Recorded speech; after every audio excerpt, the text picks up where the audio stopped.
Chapter 19. Dust to Dust. Rictus was waiting at the top of the stairs. His smile was sweet, his words were not. "You're a murderer now, my little man," he said. "Do you like the feel of Ma's blood on your hands?" "He didn't kill her," Mrs. Griffith said. "She was never alive. None of you are." "What are we then?" said Rictus. "Illusions," Harvey said, ushering Mrs. Griffin and her cat past Rictus to the front door. "It's all illusions." Rictus followed them, giggling insanely. "What's so funny?" Harvey said, opening the door to let Mrs. Griffin out into the sun. "You are," replied Rictus. "You think you know everything, but you don't know Mr. Hood." "I will in a little while," said Harvey.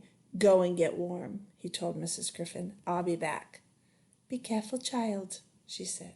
"I will," he told her, then closed the door. "You're a strange one," Rictus said, his smile failing a little. His face, with his teeth no longer dazzled, was like a mask made of dough. 2 thumbholes for eyes and a blob for a nose. "I could suck out your brains through your ears," he said, all the music gone from his voice. "Maybe you could," said Harvey, "but you're not going to." "How do you know?" "Because I've got an appointment with your master." He started towards the bottom of the stairs, but before he reached it, a dark figure flitted in front of him. It was Jive, and he was carrying a plate of apple pie and ice cream.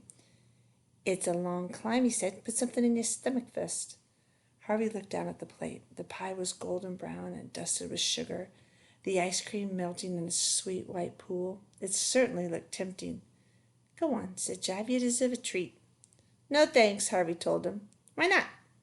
Jive wanted to know, turning full circle on his heels. "It's lighter than I am." "But I know what it's made of," Harvey said. "Apples and cinnamon." "No, I know what it's really made of." He looked back at the pie, and for a moment it seemed he glimpsed the truth of the thing, the gray dust and ashes from which this illusion was made. "You think it's poison," Jive said. "Is that it?" "Maybe," Harvey replied, still staring at the pie. "Well, it's not," Jive said. "I'll prove it." Harvey heard Rictus make a warning sound behind him, but Jive didn't catch it. He plunged his finger into the pie and ice cream and delivered them to his mouth in one swift motion. As he closed his mouth, Rictus said, "Don't swallow it." Again, too late. The food went down in one gulp. An instant later, Jive dropped the plate and began to slam his fist against his stomach as if to bully the food up again. But instead of half-chewed pie, a cloud of dust issued from between his teeth. Then another. Half-blinded, Jive snatched at Harvey's throat. "What have you done?" he coughed. Harvey had no difficulty shaking himself free. "It's all dust," he said.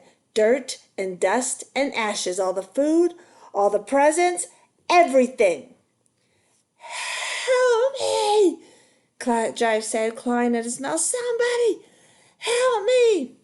"There's no help for you now," came a solemn voice. Harvey looked round. It was Rictus who had spoken, and he was retreating across the hallway, his hands clapped to his face. He stared at Jive between his fingers, his teeth chattering as he voiced the horrid truth.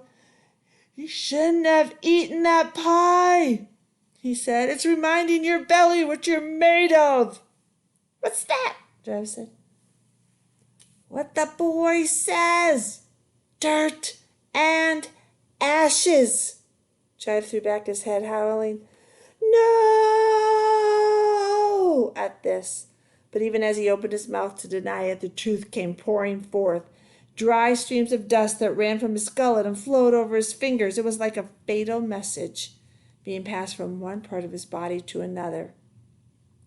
Touched by the dust, his fingers began to crumple in their turn, and as they dropped, spread the same whisper of decay to his thighs and knees and feet. He started to drop to the ground with a final pirouette, swung himself around, and grabbed hold of the banister. "Save me!" he yelled up the stairs. "Mr. Hood, can you hear me? Please, please, save me!" His legs crumbled beneath him now, but he refused to give up. He started to haul himself up the stairs, still yelling for Mr. Hood to heal him. There was no reply from the heights of the house, however, nor any sound now from Rictus.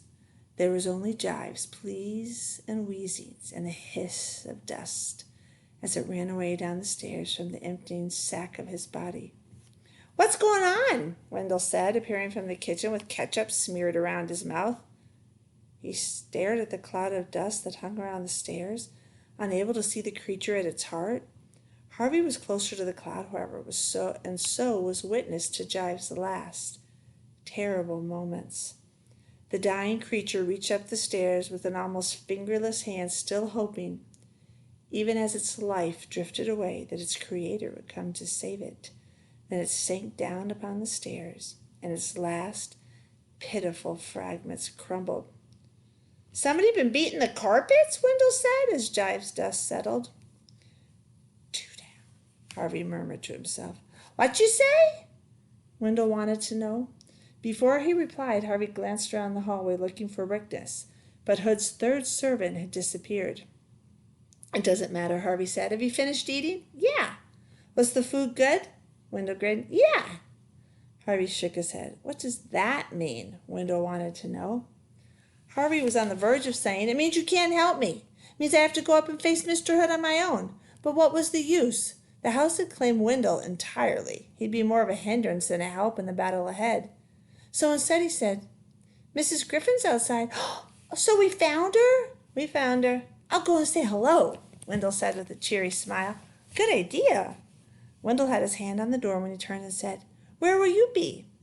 But Harvey didn't answer. He'd already climbed past the heap of dust that marked Jive's demise and was nearing the top of the first flight, on his way to meet the power that lay waiting in the darkness of the attic. The end of chapter 19.